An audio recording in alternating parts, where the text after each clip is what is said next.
अस्सलाम वालेकुम, here is Mohammad Usman Hamid और पहले चैप्टर का लास्ट टॉपिक आज हम करने जा रहे हैं। टॉपिक आपके सामने शो हो रहा है एब्डक्टिव रीजनिंग। हमने इससे पहले रीजनिंग को डिफ़ाइन किया था और उसकी टाइप्स का जिक्र किया था और फिर दो टाइप इंडक्टिव और डिडक्टिव रीजनिंग को प्रॉपर्ली सॉल्व किया था। आज लास्ट टाइप है एब्डक्टिव रीजनिंग। इसकी डेफिनेशन पहले आपने देख ली थी, दोबारा इसे डिफ़ाइन करते हैं। Type of reasoning that use an observation or set of observation to reach a logical conclusion is called abductive reasoning. Simply ये है कि ये इंडक्टिव रीजनिंग जैसी ही होगी कंपैरिजन में अगर बात करें तो। सिंपली ये है कि आप दिए गए क्वेश्चन को ऑब्जर्व करेंगे, स्टेटमेंट को ऑब्जर्व करने के बाद उसको अंदाज आपको हो जाएगा कि ये किस टाइप का क्वेश्चन है। उसके बाद आप उस पर वर्किंग करेंगे, वर्किंग करने के बाद आप कंक्लूजन दे देंगे।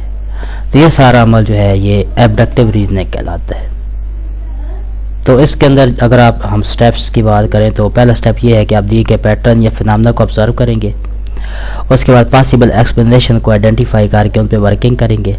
उसके बाद आप हाइपोथेसिस को रिफाइन करके, यानी जो आपका प्रीमाइज होता है या पहली स्टेटमेंट जिस पे आपने वर्किंग करनी होती है, उसको रिफाइन करके सॉल्व करके अपना ऑब्जर्वेशन बेस पे नेक्स्ट कंक्लूजन या आंसर दे देंगे। ये सारा अमल एब्डक्टिव रीजनिंग कहलाता है। एक एग्जांपल करते हैं तब आपको ये क्लियर हो जाएगा। What is the next number in the sequence 2, 4, 8, 16 and what will be the last term. अगर हम ऑब्जर्व करें तो यहाँ पे ये ज्योमेट्रिक प्रोग्रेशन है, ज्योमेट्रिक सीरीज है और 2 के मल्टीपल में वैल्यू लिखी जा रही है। 2 2 बार 4, 4 2 बार 8, 8 2 बार 16, तो हमें पता है फिर इसके बाद 16 2 बार 32 आ जाएगा। ये इस तरह की रीजनिंग है कि आप दी गई स्टेटमेंट को ऑब्जर्व करेंगे, ऑब्जर्व करने के बाद अंदाज़ा लगा के आंसर उसका निकालेंगे। इस तरह एक और देखते हैं। A bakery sell 250 loaves of bread per day. एक बेकरी जो है एक दिन में तकरीबन 250 लोव्स ब्रेड के बेचती है। If each loaf cost $2, how much money does the bakery make daily. तो अगर हर एक लोफ जो है उसकी कीमत $2 हो तो फिर टोटल कितनी कीमत बनेगी।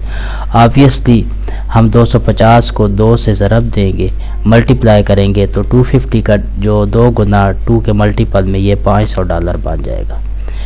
Assuming each loaf sell at the given price. यही है कि 250 लोफ थे, अगर एक ही प्राइस आपके पास $2 है तो ऑब्वियसली 250 को 2 से मल्टीप्लाई करके $500 आपकी कीमत बन जाएगी। इसी तरह से एक और क्वेश्चन देख लेते हैं। Car travel 250 miles in 5 hour. एक कार जो है 250 मील 5 घंटों में तय करती है। उसकी एवरेज स्पीड कितनी होगी, तो आपको फार्मूला पता है कि आप स्पीड जो है वो टाइम और उसका रेट जो है उसका मल्टीपल निकालेंगे तो ये आपके पास 50 माइल पर आवर का आंसर आपको देगी। ठीक है जी, माइल्स डिस्टेंस और d/t आपके पास s की इक्वल आ जाएगा। s इक्वल d/t फार्मूला लगा के। What is the sum of interior angle of a triangle. आपको पता है कि किसी भी ट्रायंगल के अंदर जो तीनों एंगल हैं उनका सम, उनकी फॉर्म चाहे जो भी हो, कम्प्लीमेंट्री हो सप्लीमेंट्री हो, लेकिन एज अ होल उनका सम जो है वो 180 डिग्री की इक्वल ही होता है। इस तरह एक और देख लेते हैं। Like a survey show 3/5 of student prefer pizza. एक सर्वे ने बताया कि 5 में से 3 बच्चे जो हैं वो पिज़्ज़ा को प्रेफर करते हैं। If 100 student participated, how many prefer pizza. 100 का आपने 3/5 निकाल लेना है तो 3/5 मल्टीप्लाई बाई 100 कीजिएगा तो आपको 60% जो है वो पिज़्ज़ा प्रेफरेंस में मिल जाएंगे। इसी तरह से आप इस इक्वेशन को सॉल्व कर लें। 2x + 5 = 11, x एक साइड पे करके 11 - 5 6 की इक्वल, फिर 2 पे डिवाइड करेंगे तो आपको आंसर जो है वो 3 आ जाएगा। This using algebraic manipulation. ऊपर वाला अप्लाइंग प्रोपोर्शनैलिटी था, उससे ऊपर ज्योमेट्रिक प्रॉपर्टीज़ वगैरह थी। तो किसी भी क्वेश्चन को हम एब्डक्टिव रीजनिंग के अंदर डाल सकते हैं, किसी भी क्वेश्चन को हम एब्डक्टिव रीजनिंग के अंदर डाल सकते हैं। अब सो ये आपको क्लियर हो चुका होगा। एक और देख लेते हैं। चलें, हम जो है ये एक हमारे पास सीक्वेंस दिया है तो इसकी नेक्स्ट टर्म क्या होगी। 1 के बाद 2 है, 2 के बाद 4 है, 4 के बाद 7 है, 7 के बाद 11 है। तो देखें 1 plus 1 equal 2, 2 plus 2 equal 4, 4 plus 3 यानी एक वैल्यू को इजाफा होगा, 4 plus 3 equal 7, 7 plus 4 equal 11, 11 plus 5 equal to 16 आएगा। ठीक है जी।